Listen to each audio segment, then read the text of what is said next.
क्या आपको भी अपने इंग्लिश के प्री बोर्ड के अंदर अच्छा स्कोर करना है? तो मैं आपको गारंटी देता हूं कि अगर आपने इस वीडियो को पूरा देखा तो आपको इंग्लिश में 80 आउट ऑफ 80 स्कोर करने से कोई भी नहीं रोक सकता, क्योंकि मैं आपको आज प्री बोर्ड्स का रियल पेपर देने वाला हूं जो कि आपके स्कूल एग्जाम में आने वाला है। अब हम लोग पेपर को डिस्कस करें उससे पहले हम लोग एक बार थोड़ा सा क्विक रिविजन भी कर लेते हैं, जिससे कि आप लोगों के कंसेप्ट है वो रिवाइज हो जाए और आप क्वेश्चंस को अच्छे से कर पाए। तो अब हमारे पास में सबसे जो पहला पॉइंट है वो है मॉडल्स को लेकर के, क्योंकि ज्यादातर हम इसी कंफ्यूज होते हैं कि किसको कहां पर यूज में लेना है। तो सबसे पहला जो पॉइंट आता है वो आता है कैन। कैन क्या होता है कि हमें यहां पर कोई भी अगर एबिलिटी एक्सप्रेस करनी होती है तो हम लोग ये बोलते हैं, जैसे कि I can speak English fluently. तो ये क्या है? ये मेरी एबिलिटी है कि मैं आसानी से इंग्लिश को बोल सकता हूं, तो ये हो गया कैन। लेकिन वहीं पर अगर कुड जो होता है वो क्या होता है? पास्ट फॉर्म ऑफ कैन होते हैं। अब जैसे मतलब क्या हुआ भैया? मतलब ये हुआ कि कैन को हम लोग कहां पर यूज में लेते हैं? प्रेजेंट के अंदर, कि भाई मैं ऐसा कर सकता हूं। और फिर उसी के साथ में अगर इसी का ही हम लोग पास्ट में कर दे कि यार if I had more time then I could score better, कि जैसे कि जब रिजल्ट आ जाएगा तो हम लोग यही बोलते हैं कि यार मेरे पास में थोड़ा सा टाइम और अगर होता तो मैं अच्छे से पढ़ पाता, कि मेरे अंदर दिमाग तो है लेकिन मेरे को टाइम थोड़ा ज्यादा चाहिए था। और इसी तरीके से हम लोग मे को यूज में लेते हैं। मे को हम लोग कहां पर यूज में लेते हैं? परमिशन के लिए। जैसे कि आप लोग बोलते होंगे मे आई गो टू टॉयलेट और मे आई कम इन, तो इस तरीके के होते जहां पर हमें परमिशन चाहिए होती है वहां पर हम लोग मे मॉडल को यूज में लेते हैं। और फिर इसके बाद में जो नेक्स्ट आता है वो आता है नीड टू। अब देखो नीड टू है ये हम लोग देते हैं कहीं पर भी अगर एडवाइस हमें देनी होती है। जैसे कि अभी मैं आप लोगों को एडवाइस कर रहा हूं कि you need to start study now. अभी आपको स्टडी करना स्टार्ट कर देना है क्योंकि आपके बोर्ड एग्जाम बहुत ज्यादा पास में है। तो ये हो गया हमारे पास में एडवाइस के लिए हम लोग इसे यूज में लेते हैं। और फिर इसके बाद में जो नेक्स्ट आता है वो आता है मस्ट। मस्ट हम लोग कहां पर यूज में लेंगे? मस्ट हम लोग वहां पर यूज में लेंगे जहां पर होगा स्ट्रॉन्ग ऑब्लिगेशन। स्ट्रॉन्ग ऑब्लिगेशन का मतलब क्या हुआ? कि आपको ये तो करना ही करना है किसी भी कंडीशन के अंदर, अगर ये नहीं हुआ तो आपका काम नहीं होगा। जैसे कि फॉर एग्जांपल के लिए यहां पर दिया हुआ है कि you must have driving licence to drive a car. आपके पास में ड्राइविंग लाइसेंस होना जरूरी है। ये क्या है? स्ट्रॉन्ग ऑब्लिगेशन है कि भाई ऐसा तो होना ही चाहिए। तो वहां पर हम लोग क्या यूज में लेते हैं? मस्ट हम लोग लेते हैं। और फिर इसके बाद में जो हमारे पास में नेक्स्ट टॉपिक आता है वो आता है शुड का। अब देखो शुड के अंदर और मस्ट के अंदर बहुत बार हमें कंफ्यूजन होता है, तो याद रखना कि शुड हम लोग वहां पर यूज में लेते हैं जहां पर कि हमें कोई सजेशन देनी होती है, हम किसी को कुछ सजेस्ट कर रहे होते हैं। जैसे कि फॉर एग्जांपल के लिए यहां पर एग्जांपल ये है कि we should go for a walk in the park after lunch, कि भैया हम सजेशन दे रहे हैं कि हमें खाना खाने के बाद में, लंच के बाद में बाहर घूमने के लिए जाना चाहिए। यहां पर हम लोग सजेशन दे रहे हैं। और वहीं पर मस्ट में क्या होता है कि स्ट्रॉन्ग ऑब्लिगेशन होता है कि भाई ये तो करना ही करना है। फिर इसके बाद में जो नेक्स्ट है वो आता है माइट। अब देखो माइट क्या होता है? माइट होता है कोई भी कंडीशनल स्टेटमेंट अगर होता है तो वहां पर हम लोग माइट में यूज में लेते हैं। अब जैसे कि फॉर एग्जांपल के लिए इसकी जगह पर मे भी यूज में लिया जा सकता है, लेकिन ये सिमिलर टू मे है बट यहां पर ये लेस फॉर्मल होता है। अब ये कैसे हुआ? अब ध्यान से देखो, इसका एग्जांपल वो ये है कि if I finish my work on time I might go for a walk, कि भैया इसका कहने का मतलब ये अगर मेरा काम होगा तो फिर मैं वॉक के लिए जाऊंगा। तो इस केस के अंदर हम लोग क्या यूज में लेंगे? वो लेंगे माइट, कि ये टोटली डिपेंड कर रहा है हमारे फर्स्ट सेंटेंस के ऊपर। ये जो स्टेटमेंट 1 है इसके ऊपर ये वाला सेकंड स्टेटमेंट डिपेंड कर रहा है कि अगर ये होगा तो उसके बाद में होगा, अगर ये नहीं होगा तो मैं वॉक के लिए नहीं जाऊंगा। तो अगर ऐसी कंडीशन हो कि एक दूसरे के ऊपर डिपेंड रहें तो वहां पर हम लोग माइट को यूज में लेते हैं। देन फिर इसके बाद में जो नेक्स्ट टॉपिक आता है वो आता है हमारे पास में सब्जेक्ट वर्ब एग्रीमेंट। अब इसके अंदर क्या है कि हमारे जो टेंसेस है ना उससे रिलेटेड कुछ छोटे छोटे कंसेप्ट है। जैसे कि हमें ये पता होना चाहिए कि कहां पर हमें सिंगुलर वर्ब यूज में लेनी, कहां पर हमें प्लूरल वर्ब यूज में लेनी है। तो अब देखो यहां पर सिंपल सा हमारा फॉर्मेट क्या रहेगा? किसी भी सेंटेंस का फॉर्मेट ये रहता है कि subject plus of verb plus of object. तीन चीजें होती है, सबसे पहले सब्जेक्ट आता है, फिर वर्ब आती है, फिर उसके बाद में ऑब्जेक्ट आता है। और जो वर्ब है वो सब्जेक्ट के अकॉर्डिंग चेंज होती रहती है। फिर इसके बाद में इसका सेकंड पॉइंट आता है जो कि है हमारा फर्स्ट पर्सन और सेकंड पर्सन। अगर हमारा पॉइंट ऑफ व्यू है फर्स्ट पर्सन को लेकर के या फिर सेकंड पर्सन को लेकर के, हम लोग किसी फर्स्ट पर्सन को पॉइंट कर रहे हैं, तो उस केस के अंदर हम लोग हमेशा ही जो वर्ब यूज में लेंगे वो लेंगे सिंगुलर वर्ब। और वहीं पर ही जैसे कि अभी ये फर्स्ट और सेकंड पर्सन की बात करें, लेकिन अगर उस केस के अंदर हमारे पास में आई आ जाता है तो आई के साथ में हम लोग यूज में लेंगे पैरेलल वर्ब का। और यहां पर एक बात और याद रखना, जैसे कि जब फर्स्ट फॉर्म होती है ना तो उसके अंदर ये बात याद रखना कि अगर वो प्लूरल है तो वो रहेगी सिंपल, उसके अंदर कोई भी हम लोग चेंज नहीं करेंगे। और वहीं पर ही अगर वो हो जाती है हमारे पास में सिंगुलर वर्ब, तो मैं एक बार लिख देता हूं कि अगर वो सिंगुलर वर्ब होती है तो उसके साथ में हम लोग ई एस या फिर एस यूज में लेते हैं। इस बात को स्टार मार्क कर लेना क्योंकि बहुत बार यही कंफ्यूजन होता है। तो याद रखना कि अगर कोई भी हमारे पास में जैसे कि सिंगुलर वर्ब हमें मतलब कि सिंगुलर अगर ऑब्जेक्ट है तो वहां पर हम लोग एस या ई एस लगाएंगे उसकी वर्ब में फर्स्ट फॉर्म में, ठीक है, फर्स्ट वर्ब की फॉर्म में हम लोग ये यूज में लेंगे। फिर इसके बाद में जो नेक्स्ट हमारा टॉपिक आता है वो आता है इसी के अंदर ही है, वो है इनडेफिनिट प्रोनाउन। अब जैसे कि फॉर एग्जांपल के लिए हमारे पास में आता है जैसे समवन हो गया, एवरीवन हो गया या एनीवन हो गया। अगर इस तरीके का जिसके अंदर कि हमारे पास में डेफिनेट प्रोनाउन नहीं है तो इस केस के अंदर हम लोग क्या यूज में लेंगे, ऑलवेज यहां पर आपको सिंगुलर वर्ब यूज में लेनी है। देन फिर इसके बाद में जो नेक्स्ट आता है वो आता है हमारा एंड। एंड को हमें कहां पर यूज में लेना है, क्योंकि देखो एंड में क्या होता है कि हमें ना कंफ्यूज हो जाता है कि करना क्या है। अब जैसे कि एंड के अंदर हमें तो ये लगता है, अब आप एक बार ध्यान से बताना मेरे को करेक्ट हूं या फिर मैं यहां पर गलत हूं या फिर सही हूं, कि bread and butter is my first choice. अब देखो यहां पर सब्जेक्ट है हमारे ब्रेड एंड बटर, तो भैया ये क्या है, ये है भैया प्लूरल। अब प्लूरल के साथ में हम लोग क्या लेंगे, वो लेंगे आर यूज में लेंगे। तो ये यहां पर इसमें एरर था, इज नहीं आएगा, इसके अंदर आएगा आर। ठीक है, सही बोल रहा हूं मैं, लेकिन ये मैंने आंसर गलत बताया। अब ऐसा क्यों, ऐसा इसलिए है क्योंकि एंड यहां पर देखो ध्यान से, ब्रेड और जो बटर हैं वो एक ही चीज से कनेक्टेड हैं। सब्जेक्ट अगर एक चीज से कनेक्टेड हो तो वहां पर हम लोग सिंगुलर वर्ब ही यूज में लेते हैं। जैसे कि ब्रेड और बटर एक ही चीज है तो इसीलिए इसके साथ में हम लोग इज ही यूज में लेंगे। तो ये ध्यान रखना है कि एंड के साथ में क्या है, मतलब सब्जेक्ट कैसा है। अगर डिफरेंट है तो वहां पर हम लोग आर यूज में लेंगे, अगर सेम है तो उस केस के अंदर हम लोग इज यूज में लेने वाले हैं या फिर वॉज यूज में इसमें लेंगे। देन फिर इसके बाद में नेक्स्ट आता है कि नेम। अगर किसी का भी नाम है तो उसके साथ में तो सिंगुलर वर्ब ही होगी। जैसे कि आयुष है तो आयुष के साथ में इज ही आएगा, उसके अंदर कोई भी प्लूरल फॉर्म नहीं आएगी। देन फिर इसके बाद में रिपोर्टेड स्पीच। रिपोर्टेड स्पीच के अंदर इसके कन्वर्जन काफी ज्यादा इंपॉर्टेंट रहते हैं। तो सबसे पहला जो है वो है हमारा सेड टू को हम लोग किसमें कन्वर्ट करेंगे, सेड टू को हम लोग कन्वर्ट करते हैं टोल्ड के अंदर, और से टू को हम लोग कन्वर्ट करते हैं टेल में। ये आप सभी को पता है। देन फिर इसके बाद में जैसे कि हमारी हेल्पिंग वर्ब होती है उनका किस तरीके से चेंज होता है, इज एम आर को हम लोग वॉज वर्ब में करते हैं, और फिर वॉज वर्ब अगर है हमारे पास में तो उसको हम लोग कन्वर्ट करेंगे हैड बीन में, और अगर हमारे पास में हैज और हैव है तो हम लोग उन्हें कन्वर्ट करेंगे हैड में। इसमें कंफ्यूज नहीं होना है, ये स्टार मार्क कर लेना क्योंकि इसमें हम लोग कंफ्यूज हो सकते हैं, तो इसे स्टार मार्क कर लेना है। देन फिर इसके बाद में अगर हमारे पास में हेड है तो हेड के साथ में कोई भी चेंज नहीं होगा, और हेड बिन के साथ में भी कोई भी चेंज नहीं होगा। और फिर इसके बाद में जैसे कि शैल है तो हमें उसको शुड में कन्वर्ट करना है, शैल को शुड में करेंगे। और ये याद रखना है कि अगर ये जैसे कि शुड है तो शुड को क्या हम शैल में कन्वर्ट कर सकते हैं, ऐसा नहीं होगा, क्योंकि रिवर्स से प्रोसेस नहीं हो सकती है, बस आगे ही हो सकता है। शैल को शुड में किया जा सकता है, लेकिन अगर शुड है तो शुड का शुड ही रहेगा। देन फिर इसके बाद में जो नेक्स्ट आता है वो आता है हमारे पास में जैसे कि मे हो गया, कैन हो गया, इसको हम लोग कन्वर्ट करते हैं माइट में, कुड में। और वहीं पर ही जैसे कि हमारे पास में है शुड हो गया, कुड हो गया, यूज टू हो गया, ओट टू हो गया, वुड हो गया, इनमें हम लोग कोई भी चेंज नहीं करते। देन फिर इसके बाद में इसका थर्ड पॉइंट आता है, वो ये आता है कि जैसे कि जस्ट को हम लोग कन्वर्ट करेंगे देन में, दिस को हम लोग कन्वर्ट करेंगे दैट में, और एगो को एक बार देख लेना क्योंकि एगो एक वो बहुत ही कम यूज में आता है, लेकिन एग्जाम के अंदर आपको याद रखना है एगो को भी आपको कन्वर्ट करना होगा बिफोर में। फिर टुडे को हम लोग दैट डे के अंदर करेंगे, फिर उसके बाद में यस्टरडे को हम लोग करेंगे द प्रीवियस डे। इसी तरीके से जैसे कि लास्ट मंथ लिखा हुआ है तो आपको उसको कन्वर्ट करना होगा द प्रीवियस मंथ में। ठीक है, कुछ भी लिखा जा सकता है, जैसे कि लास्ट डे, नेक्स्ट डे, तो आपको उसको कन्वर्ट करना होगा the previous day, the next day. तो इस तरीके से आपको उसे कन्वर्जन आना चाहिए। देन फिर इसके बाद में जो हमारे पास में नेक्स्ट है वो है कि हमारी जो जैसे कि टेंस है उसको हम लोग किस तरीके से चेंज करेंगे। अगर है वो प्रेजेंट के अंदर फर्स्ट वर्ब है तो हम उसे सिंपल सा सेकंड वर्ब के अंदर कन्वर्ट कर देंगे, राइट को हम लोग कर देंगे रॉट। ठीक है, सिंपल है, बहुत ही ज़्यादा सिंपल है। देन फिर इसके बाद में प्रेजेंट है, प्रेजेंट को हम लोग कन्वर्ट कर देंगे पास्ट कंटिन्यूअस में, उसमें भी कोई चेंज नहीं है, इज एम आर को वॉज वर्ब में कन्वर्ट कर दिया जाएगा आसानी से। देन फिर इसके बाद में अगर सिंपल पास्ट है तो हमें उसे कन्वर्ट करना होगा पास्ट परफेक्ट के अंदर। ये जो वर्ब की सेकंड फॉर्म है रॉट, हम लोग इसको कन्वर्ट करेंगे वर्ब की थर्ड फॉर्म के अंदर, जो कि हो जाएगा हमारे पास में हैड रिटन। इसके अंदर हेल्पिंग वर्ब यहां पर आएगी ही आएगी। ठीक है, ये आपको हेल्पिंग वर्ब का थोड़ा ध्यान रखना है, इसीलिए मैंने ये पॉइंट यहां पर लिया है। और फिर इसके बाद में जो नेक्स्ट आता है वो आता है सिंस। अब सिंस को हम लोग कहां पर यूज में लेते हैं, जहां पर कि हमें कोई भी एक पॉइंट ऑफ टाइम को बताना हो।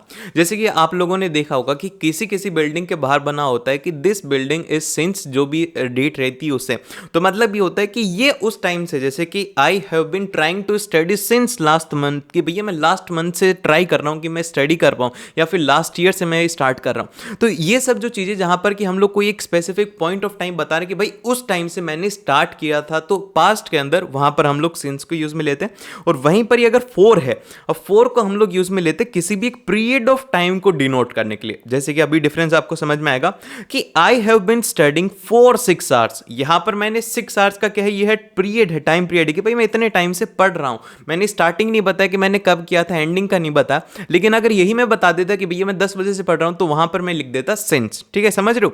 देन फिर इसके बाद में जो नेक्स्ट आता है वो आता है फ्रॉम। अब फ्रॉम हम लोग वहां पर यूज में लेते हैं जहां पर कि एक पॉइंट ऑफ टाइम होता है जो कि फॉलोड होता है टिल से, अनटिल से या फिर टू से, वहां पर हम लोग यूज में लेते हैं फ्रॉम को। जैसे कि फॉर एग्जांपल के लिए ही work from Monday to Friday, कि भैया वो मंडे से फ्राइडे तक काम करता है, तो इस केस के अंदर हम लोग यूज में लेते हैं फ्रॉम को, जहां पर कि हम एक फर्स्ट टाइम से सेकंड टाइम की बात कर रहे हैं, स्पेसिफिक आपके पास में टाइम रहता है कि इस डेट से इस डेट तक का। देन फिर इसके बाद में जो नेक्स्ट आता है वो आता है हमारे पास में ये, अब इसके बाद में आते हैं हमारे पास में आर्टिकल्स। तो सबसे पहला आर्टिकल है वो है ए हम लोग कहां पर यूज में लेते हैं, ए हम लोग वहां पर यूज में लेते हैं जहां पर कि हमारे पास में सिंगुलर काउंटेबल नाउन हो विद कॉन्सोनेंट साउंड। ठीक है, कॉन्सोनेंट साउंड नहीं पता होगा तो ए ई आई ओ यू को छोड़ करके सारे के सारे कॉन्सोनेंट साउंड्स होते हैं। वहीं पर ही एन को भी हम लोग इसी के लिए यूज में लेते हैं, लेकिन विद वोवल साउंड। अब देखो ध्यान से, अब वो साउंड के ऊपर आपको फोकस करना है। अब जैसे कि आप देखोगे कि ये है एन आर, भैया ये तो एच से स्टार्ट हो रहा है, ए ई आई ओ तो है नहीं, लेकिन इसका साउंड देखो आर। ठीक है, तो यहां पर क्या साउंड आ रहा है, ओ का साउंड आ रहा है, तो इसीलिए हम लोग यहां पर एन यूज में लेंगे। इसी तरीके से अ फ्यू हो गया या फिर अ कपल ऑफ बनानाज हो गया, तो इस तरीके के हम जो जगह रहेंगे वहां पर हम लोग ए को यूज में लेंगे। और वहीं पर ही बात करें द हम लोग कहां पर यूज में लेंगे, तो हम लोग द वहां पर यूज में लेंगे जहां पर कि कोई भी एक स्पेसिफिक थिंग हो या फिर कोई भी एक स्पेसिफिक ग्रुप हो या फिर क्लास की बात करी जा रही हो, तो वहां पर हम लोग द को यूज में लेंगे। और उसी के साथ में कोई भी एक अगर यूनिक नाउन है तो वहां पर भी हम लोग द का यूज में लेते हैं। जैसे कि फॉर एग्जांपल के लिए द अर्थ, अर्थ पूरी दुनिया के अंदर यूनिक तो बस अर्थ ही है। इसी तरीके से द सन हो गया, प्लैनेट्स हो गए, या फिर इसी के साथ में एक बात और आपको ध्यान रखनी है, अब आपके दिमाग में आएगा कि भैया मैं भी तो यूनिक हूं, तो क्या मैं मेरे नाम के आगे द लगा सकता हूं? जैसे कि मैं मेरे नाम के आगे द आयुष लगा सकता हूं या नहीं लगा सकता? मुझे ये बात आप लोग कमेंट करके बताओ, यस और नो के अंदर। देखते कि कितने बच्चों को ये बातें यहां पर समझ में आ रही हैं कि द आयुष हो सकता है या फिर नहीं हो सकता। फिर इसके बाद में जो नेक्स्ट आता है वो आता है कि the book is on the table is mine, कि मैंने यहां पर इंडिकेट कर दिया कि भाई वो वाली जो बुक टेबल के ऊपर रखी हुई है ना वो मेरी है, तो एक स्पेसिफिक थिंग को यहां पर मैं डिनोट कर रहा हूं, तो मैं यहां पर द यूज में लूंगा। फिर उसी के साथ में the tiger is an endangered species. अब देखो यहां पर टाइगर के लिए हम लोगों ने यूज में नहीं लिया, लेकिन यहां पर ये जो ग्रुप को डिनोट कर रहा है वो कर रहा है इंडेंजर्ड स्पीसीज को, टाइगर यहां पे, तो इसीलिए हम लोग यहां पर द यूज में लेंगे। अब इसके बाद में हम लोग देखते हैं पेपर और जो ग्रामर का सेक्शन है वो आप लोगों को 20 मार्क्स का देखने को मिलता है, जिसमें से आप लोगों की जो ग्रामर होती है वो होती है 10 मार्क्स की, जिसके अंदर की आप लोगों को यहां पर 12 क्वेश्चंस देखने को मिलते हैं, जिनमें से कोई भी 10 अटेम्प्ट करने होते हैं। बहुत ही ज्यादा सिंपल पेपर आता है ग्रामर का, हम लोग इसे स्टार्ट करते हैं। अब देखो इसके अंदर सबसे पहला क्वेश्चन है, ये है फिल इन द ब्लैंक वाला क्वेश्चन है। इसके अंदर आपको जो भी फॉर्म दी हुई है उसको सही ढंग से फिल करना है इसमें। सो अब हमारा फर्स्ट क्वेश्चन यहां पर आता है, जिसके अंदर कि हमें गिवन है कि dear sir this is with reference to the committee letter of recommendation that highlight. अब तो यहां पर ये जो वर्ड आपको गिवन है हाईलाइट, अब आपको इसको करेक्ट फॉर्म बताने कि इसके अंदर क्या होगा। तो सबसे पहला काम होता है कि हमें इसके अंदर आइडेंटिफाई करना होगा कि इसके अंदर टेंस कौन सा है। तो जब आप लोग इस सेंटेंस को देखोगे तो आपको पता लगेगा कि भैया इसके अंदर तो सिंपल प्रेजेंट टेंस यहां पर है। अब जब ये सिंपल प्रेजेंट टेंस हुआ तो अब यहां पर हमारे पास में दो चॉइसेस बनेंगी वर्ब की। ठीक है, अब जो सबसे फर्स्ट चॉइस है वो ये है कि यहां पे हम लोग क्या करेंगे, जो हमारी बेस फॉर्म है उसी को एज इट इज लिख देंगे। और जो दूसरा होता है इसका ये होता है कि यहां पर आप लोग बोल सकते हो कि बेस फॉर्म होती है प्लस उसके अंदर एस होता है। अब यहां पे आपको एक बात ध्यान होनी चाहिए, यहां पर थोड़ा सा उल्टा होता है कि जब हमारा जो सब्जेक्ट है वो क्या हो, वो हो अगर प्लूरल, तो उस केस के अंदर हम लोग क्या यूज में लेते हैं, सिर्फ और सिर्फ बेस फॉर्म। लेकिन जब आप यहां पर देखोगे तो हमारे जो सब्जेक्ट है वो है सिंगुलर, तो यहां पे हमारे जो करेक्ट आंसर हो जाएगा वो क्या हो जाएगा, वो हो जाएगा बेस फॉर्म प्लस एस। तो यहां पर ये सही आंसर हो जाएगा हमारा हाईलाइट्स, इसका एकदम से करेक्ट आंसर होगा।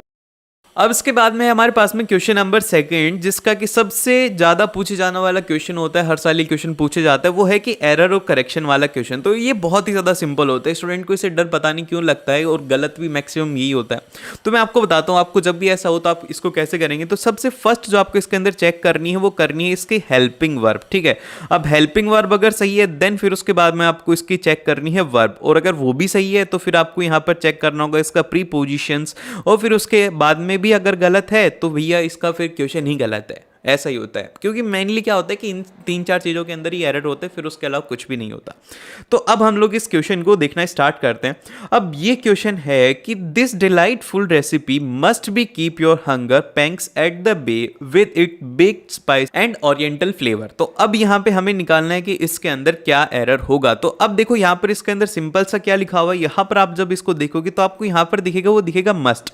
अब आपको पता होना चाहिए कि मस्ट हम लोग कहाँ पर यूज में लेते हैं। तो मस्ट हम लोग वहां पर यूज में लेते हैं जहां पर हमें क्या करना हो, किसी को ऑर्डर देना हो, या फिर हम लोग किसी का, हमारे ना एक कंफर्म है कि भाई तुझे ये करना है, ऐसा होना ही चाहिए, तो उस केस के अंदर हम लोग क्या करते हैं, मस्ट को यूज में लेते हैं। अब देखो यहां पर क्या है, इस सेंटेंस के अंदर आप क्या कर रहे हो, यहां पर आप है ना किसी को ऑर्डर या फिर ऐसा कुछ कंपलसरी वाली चीज नहीं कर रहे, आप यहां पर क्या दे रहे हो, अपना ओपिनियन दे रहे हो। तो जब कभी भी हम हमारा ओपिनियन देते हैं ना, तो उस केस के अंदर हम लोग क्या यूज में लेते हैं, मस्ट नहीं लेते, हम लोग बोलते हैं विल, कि ऐसा हो जाए। कि यहां पर हम लोग क्या बोल रहे हैं कि भाई तुम्हारी ये जो रेसिपी है वो तो अच्छी है, लेकिन अगर तुम ऐसा करोगे मेरे ओपिनियन में तो वो अच्छा रहेगा।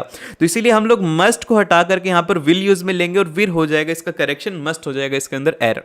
देन फिर इसके बाद में हम लोग चलते हैं नेक्स्ट क्वेश्चन की तरफ, जो कि होते हैं हमारे डायरेक्ट से इनडायरेक्ट के अंदर। अब मेरे को इनका कंसेप्ट समझ में नहीं आता कि ये बनाया क्यों था, क्योंकि ऑनेस्टली बात है कि भाई ये सेंटेंस दिया हो फिर आप इसको अपने कन्वर्जेशन के अंदर लिख रहे हो, क्यों लिखना भाई, हम नहीं लिखना चाहते, पर ये नहीं समझते, हमें पढ़ने के लिए करना ही पड़ेगा बच्चों, फ्रस्ट्रेशन बहुत हो जाती है लेकिन पढ़ना पड़ेगा। अब इसके अंदर कहा गया है कि Abhilash and Neha had a conversation with the arguments of Neha dance academy. और अब आपको रिपोर्ट करना है, जो अभिलाष का क्वेश्चन है उसका वो ये है कि is your best friend helping you in this venture, कि भैया तुम्हारा जो बेस्ट फ्रेंड है वो इस वेंचर के अंदर तुम्हारी हेल्प कर रहा है या नहीं। तो अब हम लोग स्टेप बाय स्टेप करेंगे। तो देखो ध्यान से मेरे साथ में करना, आपको हर एक चीज इसके अंदर अच्छे से समझ में आने वाली है। तो अब देखो यहाँ पर ध्यान से देखो, इस क्वेश्चन के अंदर, इस क्वेश्चन के अंदर क्या कर रहा है हमारा अभिलाष जो है वो क्या कर रहा है, अभिलाष क्या कर रहा है, नेहा से पूछ रहा है। तो हम लोग क्या लिखेंगे, अभिलाष आस्क्ड नेहा, कि भैया उसने क्या करा, नेहा से पूछा। अब ये क्वेश्चन स्टार्ट हो रहा है। तो यहां पर जब कभी भी क्वेश्चन स्टार्ट हो, इसके अंदर ये पूछ रहा है कि क्या तुम्हारा दोस्त हेल्प करेगा। तो हम लोग इसको कैसे करेंगे, आस्क्ड नेहा दैट आएगा, और फिर इसके बाद में हम लोग लिखेंगे कि इफ, या फिर हम लोग लिखेंगे वेदर। अब हमने ये क्यों लिखा है कि क्या तुम्हारा, मतलब समझ रहे हो कि क्या वो हेल्प करेगा। तो हम लोग इसके अंदर इसको स्टार्ट करेंगे इफ, यहां पर योर जो है उसको हम लोग कन्वर्ट कर देंगे हर के अंदर, ठीक है।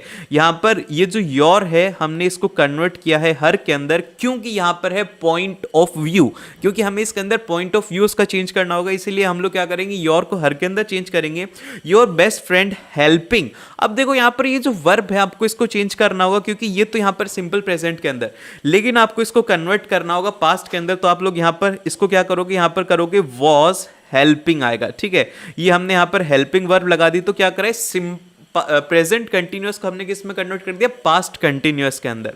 फिर उसके बाद में यू इन दिस वेंचर, और यहां पर ये जो हमारा दिस है इसको हम लोग कन्वर्ट कर देंगे दैट के अंदर, और यहां पर इस तरीके से हमारा क्वेश्चन यहां पे खत्म होता है। देन फिर इसके बाद में हम लोग चलते हैं नेक्स्ट क्वेश्चन की तरफ, जिसके अंदर कि हमें दिया हुआ है कि यहां पर भी डायलॉग हैं, 2 डायलॉग दिए हुए हैं। डायलॉग बाजी बहुत ही ज्यादा तगड़े वाली चल रही है। यहां पर चारा बोलती है कि why did you choose to participate in this internship programme. वो पूछती है कि भाई तूने इस इंटर्नशिप प्रोग्राम में क्यों पार्टिसिपेट किया। तो वहीं पर ही जो शबनम है वो बोलती है I have convinced this programme has the potential to enhance my abilities, की भैया ये जो प्रोग्राम है, जैसे कि आप लोग भी करते होंगे कि यार मेरी है ना जो एबिलिटीज है उसको इससे एनहेंस मिले। अब देखो क्वेश्चन उसने क्या पूछा था, यहाँ पर जो सारा उसका क्वेश्चन स्टार्ट होता है कि why did you choose to participate. तो अब हमने क्वेश्चन लिख लिया कि हमें इसको कन्वर्ट करना है। तो यहाँ पर ध्यान से देखो, क्या वाई के अंदर कोई कन्वर्जन होगा, यहाँ पर इसके अंदर कोई भी कन्वर्जन नहीं होगा। देन फिर इसके बाद में देखो डिड है। अब डिड क्या है, ये है सिंपल सा पास्ट के अंदर है, सिंपल पास्ट के अंदर है। तो अब हम लोग इसे किसके अंदर कन्वर्ट करेंगे, इसको कन्वर्ट करते हैं पास्ट परफेक्ट के अंदर। तो जब आप पास्ट परफेक्ट के अंदर कन्वर्ट करोगे तो यहाँ पर देखो शबनम है, शबनम क्या है, वो है लड़की। तो उसके लिए हम लोग यहाँ पर यूज में लेंगे शी, और फिर इसके बाद में यहाँ पर आ जाएगा हैड, और फिर उसके बाद में आगे क्वेश्चन एज इट इज हो जाएगा कि she had chosen to participate, ठीक है। अब हमारे पास में आंसर क्या रहेगा, इसका आंसर आना चाहिए, वो आना चाहिए, कोई भी नहीं है, इसका आंसर ही नहीं है क्योंकि इसके अंदर वाई ही आ रहा है, तो यहां पर इसके अंदर करेक्शन होगा, ही की जगह पर यहां पर होगा वो शी, और इसीलिए इसका आंसर जो हो जाएगा वो हो जाएगा हमारे पास में सी ऑप्शन। और इसी के साथ में इस वीडियो को लाइक हो जाना चाहिए, अपने दोस्तों के साथ में शेयर कर देना और सब्सक्राइब कर लेना ताकि आपको ऐसी वीडियोस और मिलती रहे। अब इसके बाद में आता है हमारे पास में क्वेश्चन नंबर 5। अब क्वेश्चन नंबर 5 के अंदर हमें सिंपल सा क्या दिया हुआ है, फिल इन द ब्लैंक दिया हुआ है कि आपको इसको फिल करना है। तो अब हमारा क्वेश्चन इस तरीके से है कि a copy of plan is enclosed and फिर आपको दैट देन दिस में से बनाना होगा कि may be communicated to all the team leaders for compilation. तो अब हम लोग इसको किस तरीके से करेंगे, तो यहां पर देखो आप लोगों को पता होना चाहिए कि दैट हम लोग कहां पर काम में लेते हैं, देन हम लोग कहां पर काम में लेते हैं और दिस हम लोग कहां पर काम में लेते हैं। तो दैट हम लोग वहां पर काम में लेते हैं जहां पे कि जो ऑब्जेक्ट है वो तो हमारे पास, तो दैट हम लोग वहां पे काम में लेते हैं जहां पर कि जो ऑब्जेक्ट है जिसको कि हम लोग पॉइंट कर रहे हैं वो हमारे पास ना वो थोड़ा दूर हो। जैसे कि यहां पर that's my friend Tom over there, तो मतलब क्या है कि हमारा जो फ्रेंड है वो हमसे थोड़ा दूर है, तो वहां पे हम लोग इसको काम में लेते हैं। और देन हम लोग वहां पर यूज में लेते हैं जहां पर कि हमें किसी टाइम को डिनोट करना हो, जैसे कि when I finished my study then I will go for playing football, या फिर जो भी आप कहो, जिसके अंदर की क्या होता है कि हम टाइम कर रहे हैं कि भैया ये हो जाएगा उसके बाद। तो यहां पर ये दोनों चीजें कैंसिल होती हैं, बचता है दिस। दिस को हम लोग वहां पर यूज में लेते हैं जहां पर कि जो हमारा सब्जेक्ट है वो हमारे पास में हो। तो यहां पर क्या है कि जो लेटर है वो आ चुका है और उससे हमें सर्कुलेट करना है, तो इसीलिए हमारा जो आंसर हो जाएगा वो हो जाएगा दिस, और ये इसका करेक्ट ऑप्शन हो जाने वाला है। देन फिर इसके बाद में चलते हैं हम लोग यहां पर क्वेश्चन नंबर 6 के अंदर, जिसके अंदर कि हमसे कहा गया है कि आपको एरर और करेक्शन निकालना है। वो ये है कि the company aimed at increasing the authorities in the area frequently visited by the clients। तो अब यहां पर मैंने क्या कहा था आपको, सबसे फर्स्ट में जो आइडेंटिफाई करना है वो करनी है इसकी वर्ब। तो जब आप इसकी वर्ब देखोगे तो वो क्या है, वो है एम्ड। अब एम्ड के अंदर जब आप देखोगे तो यहां पर ये क्या है, ये कंप्लीट हो चुका है और इसके अंदर हमें क्या कहा जा रहा है कि ऐसा हो चुका है, लेकिन यहां पर करंटली। अब देखो यहां पर इसको सिंपल सा हिंदी के अंदर समझो, एम्ड का मतलब क्या होता है कि वो चाहती थी, कि मतलब ऐसा क्या हो गया, ये हो गया पास्ट के अंदर कि भैया वो चाहते थे कि हमारा बच्चा अच्छा ऑफिसर बने, लेकिन वो नहीं बना, चाहते थे। लेकिन अभी यहां पर क्या है कि the company aimed at increasing the authority, तो मतलब क्या है कि यहां पर वो चाहती है, अभी भी करंट प्रोजेक्शन है, तो यहां पर हम इससे क्या करेंगे, एमिंग आएगा इसका करेक्ट आंसर। और सिंपल सा ये समझो कि यार ज्यादा अगर समझ में नहीं आई ये बात तो ये समझो कि ये क्या है, ये है पास्ट के अंदर और हमें इसको किसके अंदर, तो हमें इसको कन्वर्ट करना होगा प्रेजेंट के अंदर। ठीक है, समझ रहे हो मेरी बात, तो हम इसे सिंपल सा प्रेजेंट के अंदर इसे कन्वर्ट कर देंगे। देन फिर इसके बाद में आता है हमारे पास में हमारा अगला क्वेश्चन। देन फिर इसके बाद में आता है अगला क्वेश्चन आपकी स्क्रीन के ऊपर, जो कि क्वेश्चन नंबर 7, जिसके अंदर कि आपको एक एनालिटिकल रिपोर्ट दी हुई है, उसमें भी आपको एरर और करेक्शन निकालने। देखा 3 क्वेश्चन आ चुके हैं, एरर और करेक्शन को अच्छे से कर लो, जिसके अंदर की टेंस, हेल्पिंग वर्ब और आपको प्रीपोजिशन का ध्यान रखना है। देन फिर इसके बाद में अगला क्वेश्चन आपकी स्क्रीन के ऊपर क्वेश्चन नंबर 7, जिसके अंदर की आप लोगों को एक एनालिटिकल रिपोर्ट दी गई है, उसका कंक्लूजन आपको दिया हुआ है, जिसके अंदर की कह रहे हैं कि in the conclusion this study explores the associations among the short sleep pattern and overweight youngsters. कि यहां पर सिंपल से यंगस्टर की क्या प्रॉब्लम है, उनकी प्रॉब्लम ये है कि एक तो वो कम सोते हैं, दूसरा कि उनका ओवरवेट हो रहा है। जब कम सोओगे तो आपका ओवरवेट ही होगा, क्योंकि आप लोगों को वर्कआउट करने का टाइम नहीं मिलेगा, इसलिए ओवरवेट होगा। इसका हमारी इससे कोई भी रिलेशन नहीं है, लेकिन हमने क्या कहा था कि हमें इसको सिंपल सा चेक करना है। तो इसके अंदर आप लोग देखोगे तो वर्ब सही भी सही जगह पर, लेकिन यहां पर जो हमारा प्रीपोजिशन है जो कि होगा यहां पर अमंग, वो एकदम से गलत हो गया। अब ये गलत क्यों हुआ भैया, क्योंकि अमंग हम लोग कहां पर यूज में लेते हैं, अमंग हम लोग वहां पर यूज में लेते हैं जहां पर हमारे पास में मोर देन 2, या बोल सकते हो कि मोर देन 2 ऑब्जेक्ट्स हों। तो अब हम यहां पर 2 बातों की थोड़ी बात कर रहे हैं। हम लोग सिंपल से किसकी बात करें, एक तो स्लिप पैटर्न की और ओवरवेट की। तो यहां पर सिंपल से क्या है, 2 चीजें होती है। तो जब कभी भी 2 चीजें होती है हम उसके लिए यूज में लेते हैं बिटवीन, और BW को हम लोग बोलते हैं बिटवीन। और आप लोग कमेंट करो इसकी फुल स्पेलिंग अगर आपको आती होगी, बहुत सारे स्टूडेंट इसके अंदर भी गलती कर देंगे, देखते हैं कि किस किस को इसकी फुल स्पेलिंग आती है। तो अब हमारे पास में आता है क्वेश्चन नंबर 8, जो कि आपको बहुत ही ज्यादा दिल से भावुक कर देने वाला है। तो भैया इस क्वेश्चन को ध्यान से सुनना। तो अब देखो मेरा माइक भी मेरे पास में आकर के भावुक हो गया था। तो अब इसके अंदर कहा गया कि the experience of nursing an injured but left me grateful for knowing the importance of being kind and compensate to all the creatures. तो भैया जो भी एक जैसे कि बर्ड थी वो हर्ट हो गई थी, तो उसको नर्सिंग करके उसकी हेल्प करके जो मेरे दिल को सेटिस्फेक्शन मिला ना, वो कहीं पे भी नहीं मिल सकता। जैसे कि मेरे को आप लोगों को सेटिस्फेक्शन मिलता है, एक रात पहले आपको याद आता है कि यार कल पेपर है, फिर आते हो ऐसी वीडियोस देखते हो जिससे मज़ा आता है, जिनमें आपको नॉलेज मिलता है, तो इसीलिए सब्सक्राइब कर लेना चाहिए ना। तो अब यहाँ पे हमें क्या है, ध्यान से देखो, अब इसके अंदर क्या हो रहा है कि वो यहाँ पर क्या वो चीज़ कंटिन्यू हो रही है, उसने ना अभी भी उसको क्या वो फीलिंग आ रही है। तो जब कभी भी ऐसा हो कि जहां पर हमारी कंटिन्यूअसली फीलिंग चल रही हो, तो देखो इसके अंदर क्या है कि इसके अंदर उसको है ना अभी भी कंटिन्यूअसली फीलिंग आ रही है कि भाई मैंने अच्छा काम किया, और वो 2-3 दिन तक रहती है। तो यहां पर क्या हो रहा है, ये कॉन्टिन्यूअस एक्शन हो रहा है। तो जब कभी भी कॉन्टिन्यूअस एक्शन हो तो हम लोग उसके लिए क्या यूज में लेते हैं, वो यूज में लेते हैं हम लोग यहां पर उसके लिए लेंगे फीलिंग, इसका एकदम से करेक्ट होगा। लेकिन अब आपके डाउट आएगा कि भैया ए वाला ऑप्शन तो सही होगा, एक बार बी वाला भी बता दो। इसके अंदर हैविंग फेल्ट का मतलब क्या हुआ, इसका मतलब ये हुआ कि वो काम हो चुका, ठीक है, वो काम हो चुका और उसके बाद में नया काम स्टार्ट होने वाला है। तो वहां पर हम लोग क्या यूज में लेते हैं, हैविंग फेल्ट। फिर इसके बाद में नेक्स्ट आता है हमारे पास में क्वेश्चन नंबर 9, जिसके अंदर कि आप लोगों को कहा गया है कि आपको रिपोर्ट करना है। डायलॉग दो लोगों के बीच में है। वेंडर बोलता है it is nice to see you sir. फिर इसके बाद में कस्टमर बोलता है yes indeed, unlike the last month I have been away for quite some time this month. अब देखो यहां पर सिंपल सा आपको पूरा पूरा दे दिया गया है। यहां पर आपको थोड़ा सा आपकी हेल्प करने के लिए थोड़ा सा लिख के दे दिया, वो ये है कि the vendor greeted his customer respectfully and mentioned that he was pleased to see him and the customer answered in affirmative and explained that। अब हमें ये जो सेंटेंस इसको पूरा पूरा कंप्लीट करना है। तो देखो यहां पे अब हम किस किस चीज को चेंज करेंगे। तो सबसे पहले जो हमारा लास्ट मंथ है ना, उसको हमें कन्वर्ट करना होगा। देखो अब मैं हर एक बात आप लोगों को इसके अंदर बताने वाला हूं। लास्ट मंथ जो है उसको हम लोग कभी भी, जैसे कि टुमारो होता है तो हम लोग उसको बोलते हैं द डे आफ्टर टुमारो। तो लास्ट मंथ है तो हम लोग इसको बोलेंगे द नहीं लगाएंगे इसके आगे, हम लोग इसको लगाएंगे प्रीवियस मंथ, ठीक है। इसके लिए हम लोग क्या लगाएंगे, प्रीवियस मंथ। और दिस को हम लोग इसके अंदर किसके अंदर कन्वर्ट करने वाले हैं, दिस को हम लोग करेंगे यहां पर दैट में कन्वर्ट। और इसके अलावा यहां पे कुछ भी नहीं है, सिंपल से हम लोग जो पास्ट में करते आए हैं, जैसे कि हैव को हम लोग किसके अंदर कन्वर्ट कर देंगे, वो कर देंगे हैड के अंदर।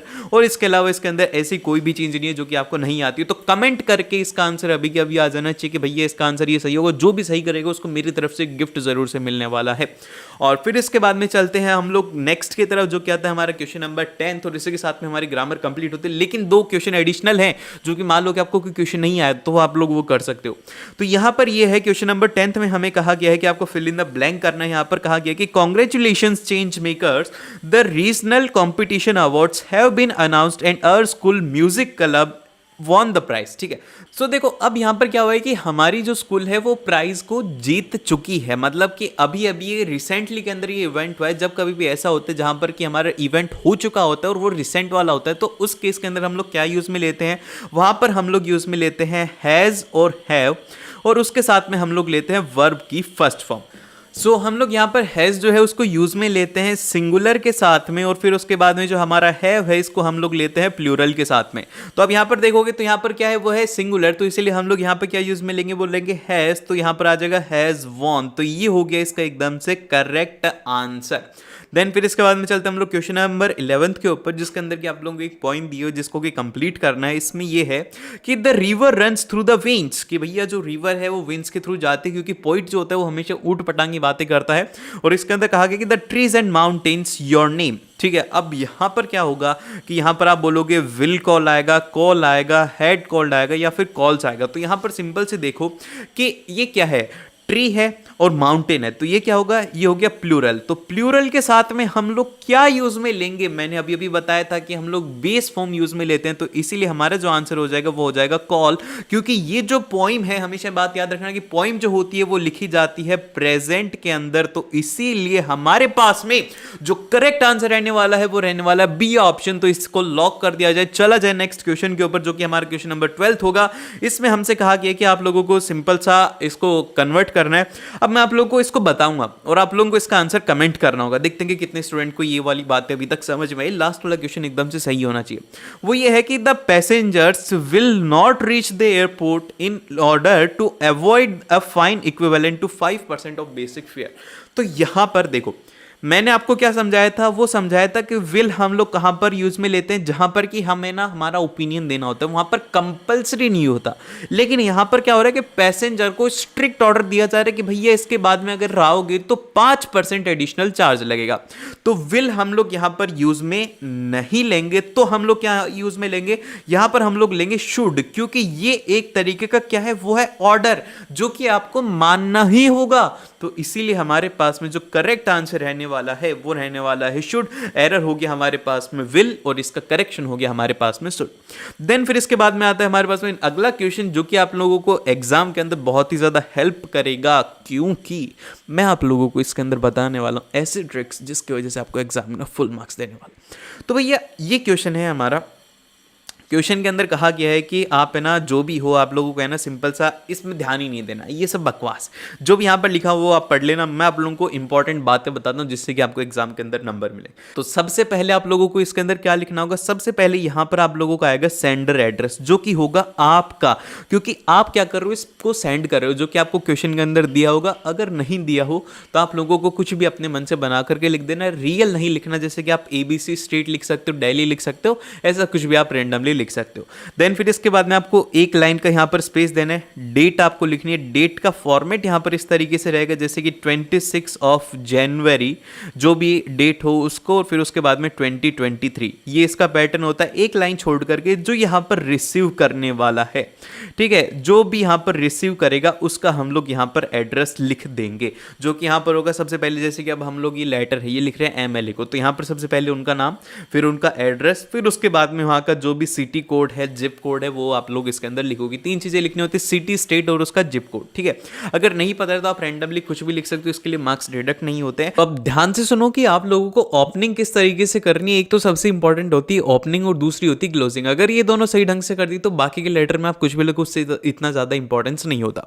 तो सबसे फर्स्ट में आप लोगों को क्या लिखना है, सिंपल सा आप लोग अपनी बेसिक अंडरस्टैंडिंग से लगाओ कि आप लोग क्या बोल रहे हो कि आपको इकोलॉजिकल क्लब से लेकर के आपको कुछ बातें करनी है। तो आपका कंसर्न है ना इकोलॉजिकल क्लब को लेकर के, तो आप उसी के रिगार्डिंग अपने व्यूज, उसी के रिगार्डिंग अपनी जो भी सजेशंस वगैरह वो सब उसी में करने वाले हो। तो अभी उसी तरीके से आपको इसको सेंटेंस के अंदर फ्रेम करना है। तो हम लोग इसको इस तरीके से लिखेंगे कि this letter is written to express my concern about the environmental degradation in our city and suggest a solution that I believe could help in preserving and conserving the nature. मतलब सिंपल सा आपको ये लिखना है कि आपका लिखने का रीजन क्या था। तो यहाँ पर आपने रीजन बता दिया कि भैया मैं इन्वायरमेंटल डिग्रेडेशन को लेकर के बहुत ज्यादा कंसर्न हूँ। दूसरा आपने बता दिया कि मैं इसका सॉल्यूशन आपको किस तरीके से दूंगा। तो जैसे इसको पढ़ेगा वो तो उसको लगेगा हाँ यार इस लेटर को मेरे को पूरा पढ़ना चाहिए।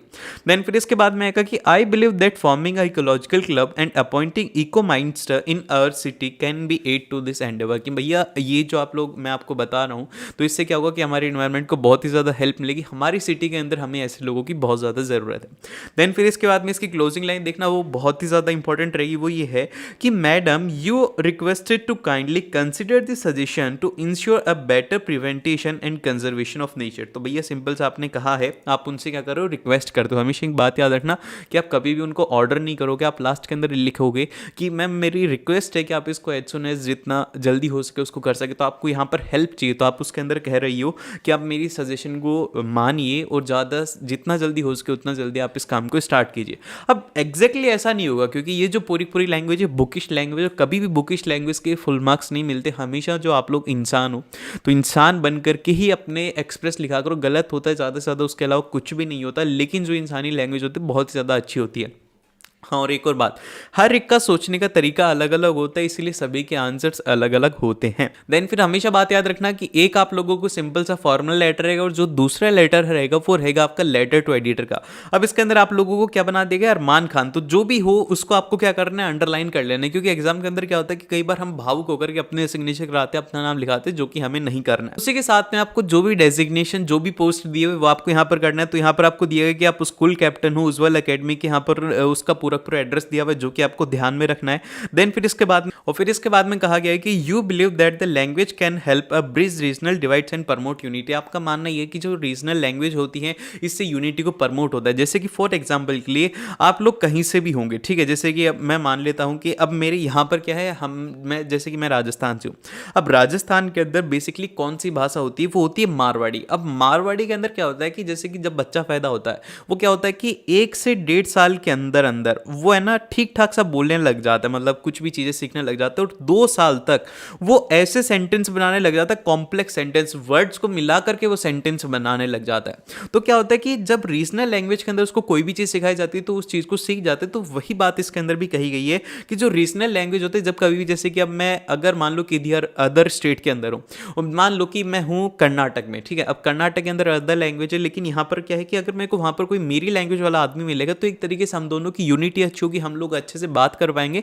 तो यहाँ पर यही है कि सिंपल सा आप यहाँ पर ये चाहते हो कि जो रीजनल लैंग्वेज है उसका कुछ ना कुछ आपको इंतजाम करना चाहिए। तो वही यहाँ पर इसके अंदर दिया गया है। तो सिंपल से हम लोग इसकी स्टार्टिंग भी उसी तरीके से करेंगे, जो हमारा फॉर्मेट है वही कि सेंडर एड्रेस, फिर उसके बाद में हमारा आ जाएगा यहाँ पर रिसीवर मतलब डेट, फिर उसके बाद में यहाँ पर जो रिसीवर एड्रेस है वो, फिर इसके बाद में सब्जेक्ट ये है कि introduction of an the online regional language learning programme. आप लोगों का सजेशन रहेगा कि सर ये मेरा सजेशन है कि आप लोग इसको इस तरीके से करते हो, तो आप इसको स्टार्ट करेंगे। Dear sir, as someone who believes that the language can help a bridge regional divides and promote unity. तो आपने सबसे पहले यहाँ पर देखो क्या स्टार्टिंग करी, इसके अंदर स्टार्टिंग इस तरीके से हुई है कि मैं एक ऐसा आदमी हूँ जो कि ये मानता हूँ कि जो रीजनल लैंग्वेज है उनसे कि यूनिटी को प्रमोशन मिलता है, मतलब यूनिटी प्रमोट होती है।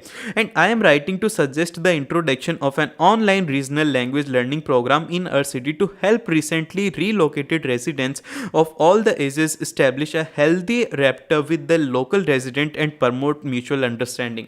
अब इसके अंदर देखो आपको इसमें ज़्यादा कुछ भी नहीं दिया हुआ है, तो आपने यहाँ पर अपने दिमाग से बनाया है कि आपके जो स्टेट है उसके अंदर जो दूसरे रेजिडेंट आए उनको हेल्प मिले, तो इसीलिए रीजनल लैंग्वेज आप ऑर्गेनाइज करना चाहते हो। ये आपका सजेशन, आपने पहले पैराग्राफ में बता दिया कि आप क्यों इसको लिख रहे हो, आपका क्या मोटिव है और किस तरीके से इसका सॉल्यूशन आपको मिलने वाला है। फिर इसके बाद में इसकी क्लोजिंग लाइन वही रहेगी कि आपको इनसे रिक्वेस्ट करनी होगी कि I hope that publishing of this letter in columns of your daily shall urge the community to support the program for this potential to bring the people together and promote the language proficiency and foster in a sense of brotherhood। तो simple से आपने यहाँ पर कहा है कि ये जो मेरा कंसर्न है इसको अगर आप अपने पेपर के अंदर पब्लिश करोगे तो इससे जो कमिटी है उसको काफ़ी ज़्यादा हेल्प मिलेगी। तो आप क्या कर रहे हो यहाँ पर एक तरीके से आप उनको बता रहे हो कि आपको ये ऐसा क्यों करना चाहिए, ठीक है।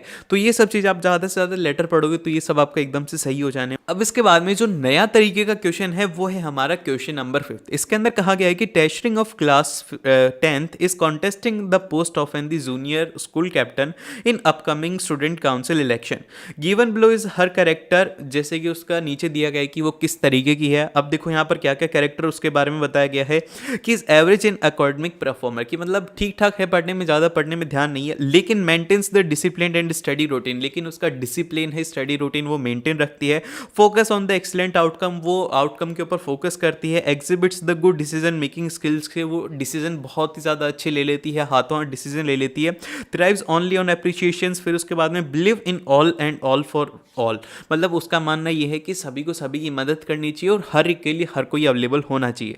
And helps her peer in the difficulties academic और पर्सनल, सिंपल सी वो जो भी अपने दोस्त होते हैं, कलीग्स होते हैं, उनकी काफ़ी ज़्यादा हेल्प करती है एकेडमिक लेवल पर, नॉन एकेडमिक पर, पर्सनल पर। फिर उसके बाद में is less impulsive but highly sensitive, वो बहुत ही ज़्यादा सेंसिटिव है, उसको अगर कुछ भी कह दोगे तो रोने लग जाएगी, ऐसा कुछ होता है लड़कियों का। अब देखो यहाँ पर लेकर के कुछ भी मत मतलब जज मत करना, लेकिन बाय द वे हमने यही देखा है कि लड़कियाँ रो जाती है, लड़के नहीं रोते, जो कि एकदम से गलत है। लड़के रोते तो हैं लेकिन वो किसी को दिखा नहीं पाते। देन फिर इसके बाद में आता है work hard to achieve goals, वो हार्ड वर्क करती है अपने गोल्स को अचीव करने के लिए। तो सिंपल सा आपको यहाँ पर उसके बारे में एक पैराग्राफ लिखना है 120 वर्ड्स के अंदर। आपको उसकी ये जो कैरेक्टर है इसको एनालाइज करके लिखना है, और यहाँ पे दो चीज़ें दी गई हैं कि या तो आप उसको सपोर्ट करो या फिर आप उसके अगेंस्ट में जाओ, आप इन दोनों में से कोई सा भी करते हो, आपको इसकी चॉइस दी गई है। तो अब हम लोग एक बार सपोर्ट वाला देख लेते, फिर इसके बाद में अगेंस्ट वाला तो आप खुद से देख लीजिएगा। तो अब हमारे पास में जो सपोर्ट वाला है वो इस तरीके से रहेगा कि सपोर्टिंग, हम उसको क्यों सपोर्ट करना चाहते हैं। As a responsible student voter I believe that टर्शिंग possess a necessary traits to be a excellent school captain. तो सिंपल सा, जब कभी भी आप किसी को सपोर्ट करना चाहते हो तो आप तो सबसे पहली लाइन तो यही लिख देना कि भैया मैं इसको सपोर्ट इसलिए करना चाहता हूँ क्योंकि जो भी एक क्वालिटी होनी चाहिए वो सब क्वालिटीज इसके अंदर हैं। Her discipline, study routine and hard work ethics indicates her ability to prioritise and manage the time efficiently. तो सबसे पहले आपने यहाँ पर पॉइंट ये लिखा है कि ये जो इसका स्टडी करने का रूटीन है और ये जो हार्ड वर्क करती है, इसके वजह से क्या होता है कि अपने काम को मतलब प्रायोरिटाइज कर पाती है और अपनी जो टाइम है उसको एफिशिएंटली मैनेज करवाती है, जिस वजह से स्टडी भी कर पाती है, काम भी कर पाती है। And is less impulsive but sensitive, focuses on the excellent outcome of her task assigned to her, demonstrating and decision making skills. तो यहाँ पर सिंपल सा ये बता रहा है कि वो सेंसिटिव तो है लेकिन वो अपने जो गोल्स हैं उनके ऊपर फोकस करती है। वो ये फोकस करती है कि उसके जो आउटकम हो वो बहुत ही ज़्यादा अच्छे हों। तो ये यहाँ पर दिखाता है कि वो एक बहुत ही ज़्यादा उसकी गुड डिसीजन मेकिंग स्किल्स है जिस वजह से हो पाता है। And additionally her willingness to keep peers in academic and personal. तो आप सिंपल सा लास्ट के अंदर ये कहना चाहते हो कि लास्टली मैं एक बात और कहना चाहूँगा एडिशनली, कि वो जो हेल्प करती है लोगों की, जिस वजह से उसको जरूर से कैप्टन बनना चाहिए, ये सब बातें। फिर इसके बाद में आता है कि difficulties highlights her empathic and caring nature and furthermore treasuring believes one for all and all for one. ये जो पॉलिसी आपको इसको जरूर से लिखना है, जैसे कि कोई भी अगर आपको इंपॉर्टेंट बात दी गई हो तो आपको उसको जरूर से वहाँ पे हाईलाइट करना है। देन फिर इसके बाद में यहाँ पे लास्ट जो सेंटेंस है वो यहाँ पर रहेगा कि आप लोग इन रीजंस की वजह से उसको करना चाहते हो। तो for this reasons I believe she has an the potential to be a good school captain and I support her candidate. मतलब कि सिंपल सा भैया वो जो कैंडिडेट है उसको मैं इन्हीं रीजंस की वजह से सपोर्ट करना चाहता हूँ। तो दो बातें हमेशा याद रखना, एक तो ओपनिंग लाइन और क्लोजिंग लाइन।